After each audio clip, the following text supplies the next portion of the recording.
Lavinia, I love you so much. I love you just because you make me so happy. Can I kiss him yet? I'm going to go with Kenji or something. Yeah, I got a book. Okay, and I'm gonna give you a little extra. And you hold his hand if you can. Okay. You came into my life at a time where I couldn't even possibly imagine my worth. I promise to give you my eternal loyalty and heart, for you are the only man I would ever need. I will love you, and I just want to thank you for choosing me. Because you chose me. You want me a guy like I'm some thought ass nigga? You want a guy, bro? I'm worth more. First than fucking talking about. That's why I got you crab eggs and shrimp. You sure you want to take it there? Talk to me nice, cause I'm about to fuck you up. I really got anger issues because I'm short as fuck. I have nothing to live for. If it would for the fireman, he would have burned us all. All of us would have been gone. I wanted Judy's voice to be heard as quickly as possible. Doctors and nurses are looking at you like, do you want to bring this person out of sedation? Judy, can you hear me? Man charged with murder after wife dies from being set on fire. These were the headlines that shook the South Deering community in Chicago to its core.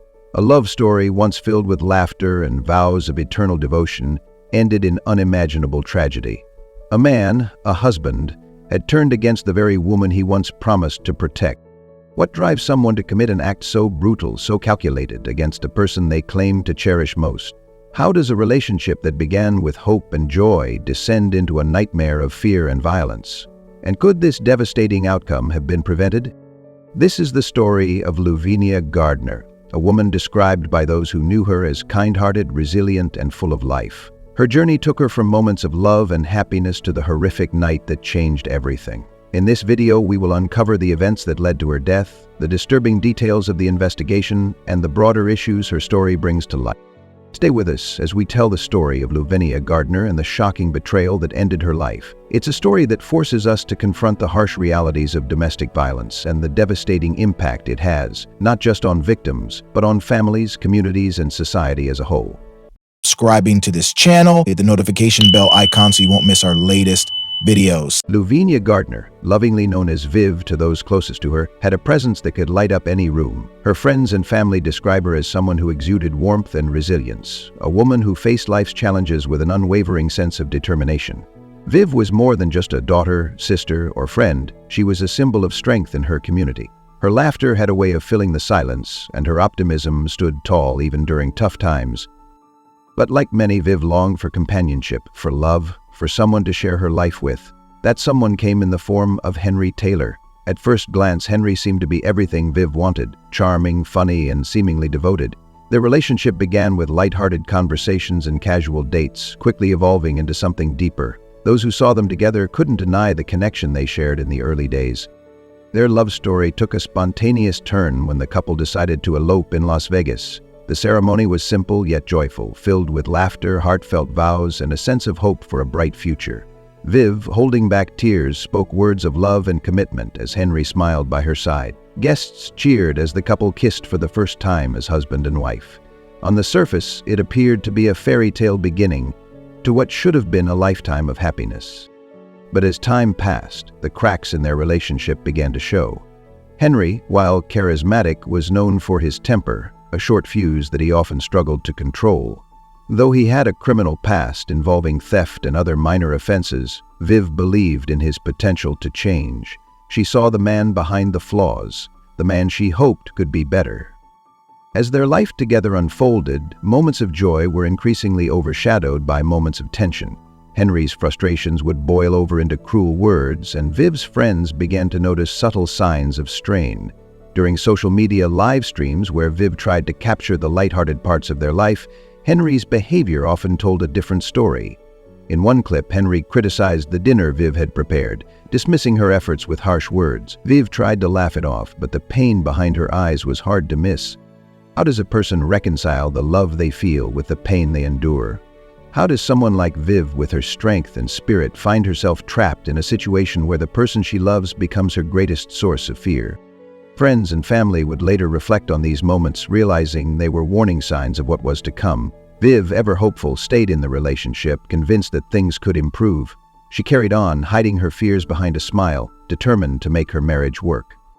What Viv couldn't have known was that the man she vowed to love would become her greatest danger, that the home they shared, once a place of love and promise, would become the setting for an act of violence that would shock an entire community. It was 1:30 a.m. on April 16, 2021, when the argument began inside the small apartment on South Hoxie Avenue.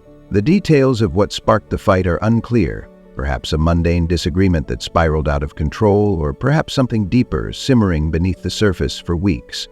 What we do know is that by the end of it, Louvenia Gardner's life would be forever changed. And Henry Taylor, the man she once trusted, stood just feet away, holding a bottle of lighter fluid. In the heat of his rage, he poured it over Louvenia, drenching her in the flammable liquid. His next action was deliberate. With a flick of his hand, he ignited the fluid. In an instant, Louvenia's body was engulfed in flames. Can you imagine the sheer terror of that moment? The unbearable heat, the suffocating fumes, the realization that your own partner, the person you married, had done this to you. Despite the excruciating pain, Louvenia's survival instincts took over. She clawed at the remnants of her burning clothes, desperately trying to extinguish the flames. Smoke and the acrid smell of burning flesh filled the air as she stumbled toward the bathroom. She managed to reach the shower and turned it on, dousing her seared skin under the cold water. Severely burned and barely able to stand, Louvenia didn't stop there. With a strength that can only be described as superhuman, she left the apartment and staggered into the night. She ran 2 blocks, her bare feet pounding against the pavement, her skin blistered and peeling. She reached Engine 81 Firehouse, where she collapsed outside the door, screaming for help. Firefighters rushed outside and were confronted with a sight that would haunt them forever. Louvenia's skin was melted to the point where it had fused with her fingernails. Her hair extensions had burned into her scalp, leaving patches of raw, exposed flesh. Despite the overwhelming agony she must have been in, Louvenia managed to utter words that would stay with the first responders. "I should have left him. I knew he was going to kill me." Her words were haunting, filled with regret and fear. She asked them, "Am I going to die?" The firemen did everything they could to stabilize her until paramedics arrived. They transported her to Trinity Hospital before she was transferred to the University of Chicago Medical Center, where her battle for survival would continue. What was Henry Taylor doing as Louvenia fought for her life? Witnesses say he did nothing to help her, nothing to call for aid. Instead, he stayed behind in the apartment, showing no sign of remorse, no indication of humanity. How does someone commit such an act of cruelty and feel nothing? Louvenia's injuries were catastrophic. Over 70% of her body was covered in 2nd and 3rd-degree burns. Doctors performed skin graft surgeries in an attempt to save her, but the damage was too severe. For over a month, she remained in the hospital, fighting through unimaginable pain, until she passed away on May 21st. Before her death, Louvenia told paramedics that she had always feared this moment would come. She had known deep down that Henry's anger and violence would one day lead to her destruction. It's a chilling reminder of how many victims of domestic violence live in constant fear, unable to escape the cycle of abuse until it's too late. As Louvenia fought for her life, Henry Taylor didn't hide from his actions. He called her family members, her mother, brother, and sister, and admitted to what he had done. 3 days after her death, he turned himself in to authorities and gave a recorded statement. He admitted to pouring the lighter fluid, admitted to flicking the flame, and yet, he claimed he wasn't even that close to her when she caught fire. Is it possible for someone to be so detached from their own heinous actions, or is that the defense of a man who has nothing left to lose? When first responders rushed to help Louvenia at the firehouse that fateful night, they knew immediately that this wasn't just an accident. Her burns were too extensive, her words too deliberate. "I knew he was going to kill me," she had said. Those chilling words set the tone for what was to come. Investigators wasted no time in searching the couple's home on South Hoxie Avenue.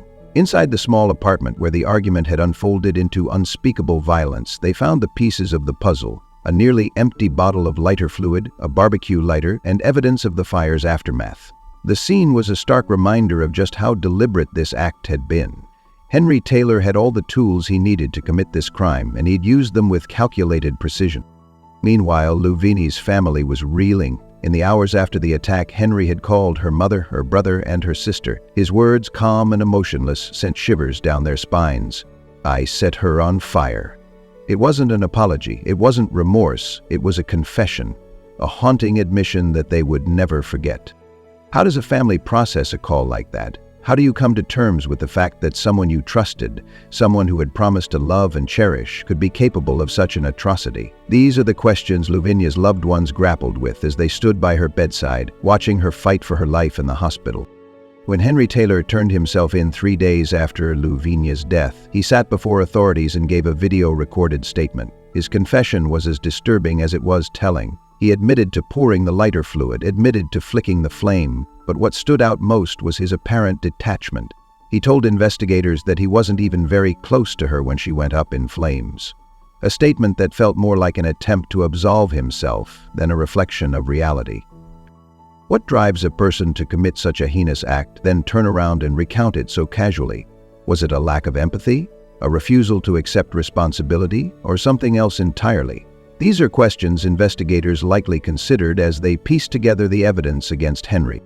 The paramedics who transported Luvinia to the hospital reported her final words to them, words that would haunt anyone who heard them. "I knew he would do this. I should have left him." It was a tragic acknowledgement of the danger she had lived with for so long, a danger she could no longer escape. As prosecutors built their case against Henry Taylor, the details of his past came to light. While he had a criminal history involving theft and vehicle offenses, he had no prior record of violent crimes. This made his actions that night all the more shocking. How does someone go from petty crimes to committing an act so brutal it leaves an entire community reeling? In court, Assistant State's Attorney James Murphy presented the evidence with painstaking detail. He laid out the sequence of events, the physical evidence from the apartment, and Henry's recorded confession. It was clear to everyone in that courtroom that this wasn't a crime of passion or a momentary lapse in judgment. This was intentional. This was premeditated. Luvinia's case wasn't just about seeking justice for one woman's tragic death. It was about shining a light on the devastating reality of domestic violence. Her story forced the community to confront the questions we often avoid. How many victims suffer in silence? How many warnings go unnoticed until it's too late? As the legal proceedings continued, the weight of Luvinia's story grew heavier. The evidence, the testimonies, the haunting details, it all pointed to a singular, undeniable truth. This was a tragedy that could have been prevented. The courtroom was tense as Henry Taylor stood before Judge Susana Ortiz, charged with first-degree murder. This wasn't just another hearing, it was the beginning of a legal battle that would define justice for Luvinia Gardner. Family members, friends, and community advocates packed the room, their faces a mix of anger, sorrow, and exhaustion. They weren't just there for Luvinia, they were there to ensure her story wouldn't be forgotten. Assistant State's Attorney James Murphy presented the case with surgical precision. The evidence was irrefutable. He described the nearly empty bottle of lighter fluid found in the couple's home, the confession Henry made to Luvinia's family, and his video-recorded statement to the authorities. Each piece of evidence painted a harrowing picture of premeditated violence. This wasn't a moment of passion or a spur-of-the-moment act. This was cold, calculated murder. The testimony of the paramedics who transported Luvinia to the hospital left the courtroom silent. They recounted her final words, spoken through unimaginable pain. "I should have left him. I knew he would kill me." It was a haunting acknowledgement of the danger she had lived with, a danger that many victims of domestic violence know all too well. Judge Ortiz didn't mince words. She called Henry's actions brutal and heinous, a description that hardly scratched the surface of the cruelty he had inflicted. With over 70% of her body burned, Luvinia had endured weeks of agony before succumbing to her injuries. The emotional toll this crime had taken on her family was immeasurable, and Judge Ortiz made it clear that Henry Taylor would face the full weight of the law. During the proceedings, Henry showed little emotion. He sat silently as prosecutors laid out the evidence, as witnesses described the horror of what had happened, and as Luvinia's family members delivered tearful statements. What kind of person can sit so quietly in the face of such overwhelming grief and devastation? Was it guilt, indifference, or something even more chilling? Luvinia's family spoke directly to the court, their voices trembling with a mixture of heartbreak and anger. Her mother, barely holding back tears, described her daughter as a beacon of light, a woman who deserved so much more than the life she had been dealt. "She was my baby," her mother said. "She didn't deserve this. No one deserves this." Her brother's voice cracked as he recounted the phone call he had received from Henry on the night of the attack. "He called me and told me what he did," he said, his fists clenched as he tried to keep his composure. "I'll never forget that call.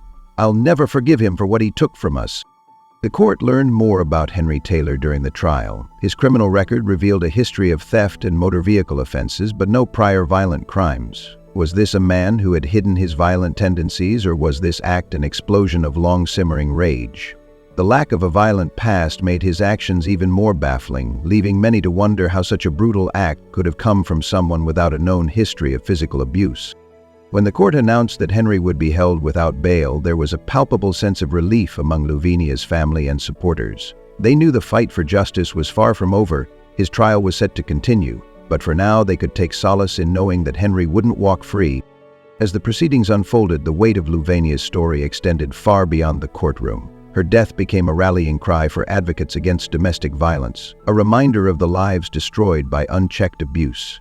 How many lives could be saved if we paid closer attention to the signs, if we intervened before it was too late?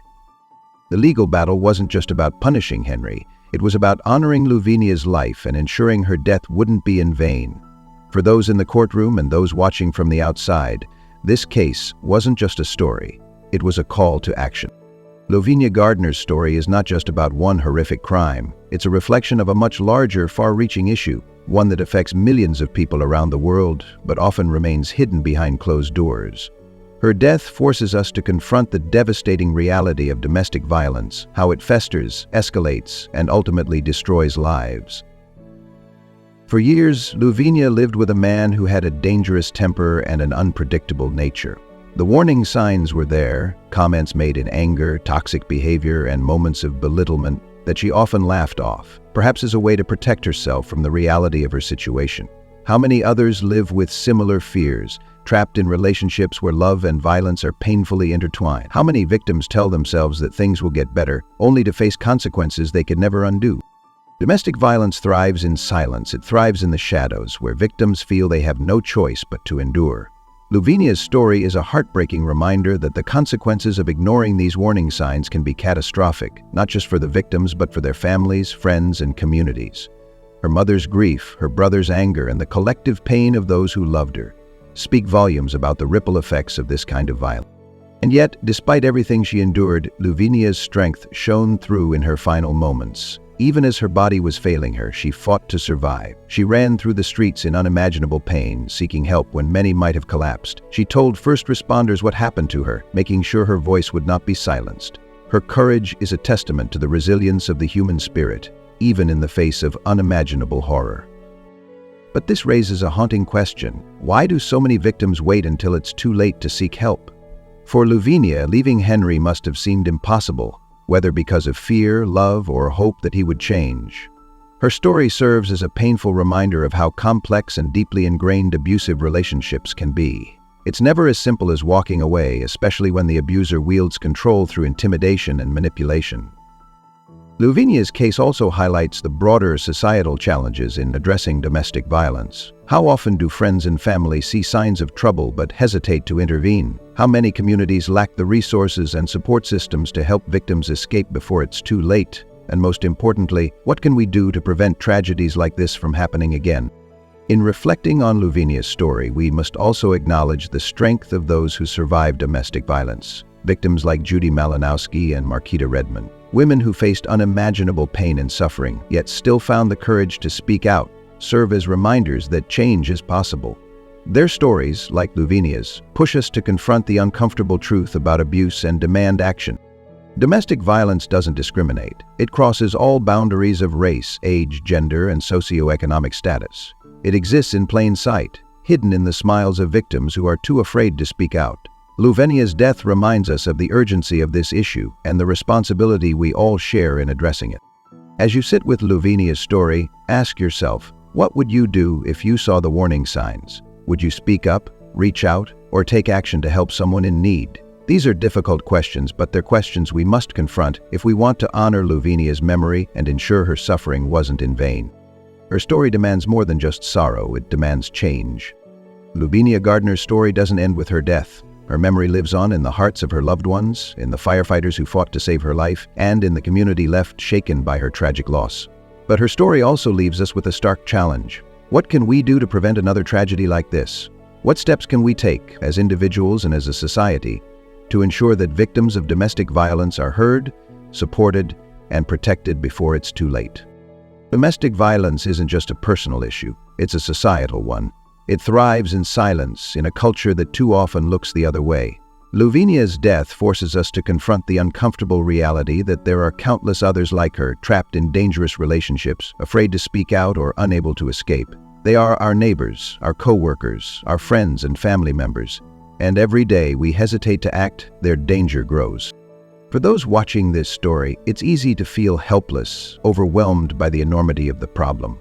But Louvenia's story reminds us that even small actions can make a difference. Checking in on someone who seems distant, listening without judgment when someone shares their struggles, learning to recognize the signs of abuse and knowing the resources available to help. These are steps we can all take, and they can save lives. If you or someone you know is experiencing domestic violence, know that help is available. Hotlines, shelters, and advocacy groups exist to provide support no matter the situation. You are not alone, and there is a way out. But this story is also about accountability, not just for abusers, but for the systems that allow them to operate unchecked. Louvenia's case should force us to ask, are our laws strong enough to protect victims? Are our communities doing enough to create safe spaces for those in need? Are we doing enough to educate ourselves and others about the reality of domestic violence? For Louvenia's family, the pain of her loss is immeasurable. They will never see her radiant smile again, never hear her laughter fill a room. Her mother will never get to hold her daughter's hand, and her brother will never hear her voice on the other end of the phone. But they carry her memory forward, determined to honor her life by ensuring her story sparks change. Louvenia's courage in her final moments is a testament to her strength even in the face of unimaginable suffering. She refused to let her voice be silenced, and in doing so she left behind a message for all of us. I knew he would kill me. I should have left. Her words are a plea, a warning, and a call to action. As we close this chapter, we invite you to reflect on Louvenia's story and what it means for all of us. Share her story. Discuss it with others. Use it as a starting point to educate yourself and those around you about domestic violence, and most importantly, take action. Whether it's by supporting a local shelter, volunteering with advocacy groups, or simply being a source of support for someone in need. This isn't just about Louvenia, it's about every victim whose story goes untold, every person who feels trapped with no way out. Let her legacy be a reminder that we all have a role to play in breaking the cycle of violence. Thank you for watching and for taking the time to hear Louvenia's story. If this video resonated with you, please consider liking, sharing, and subscribing. Together we can raise awareness and create a world where stories like Louvenia's are no longer possible.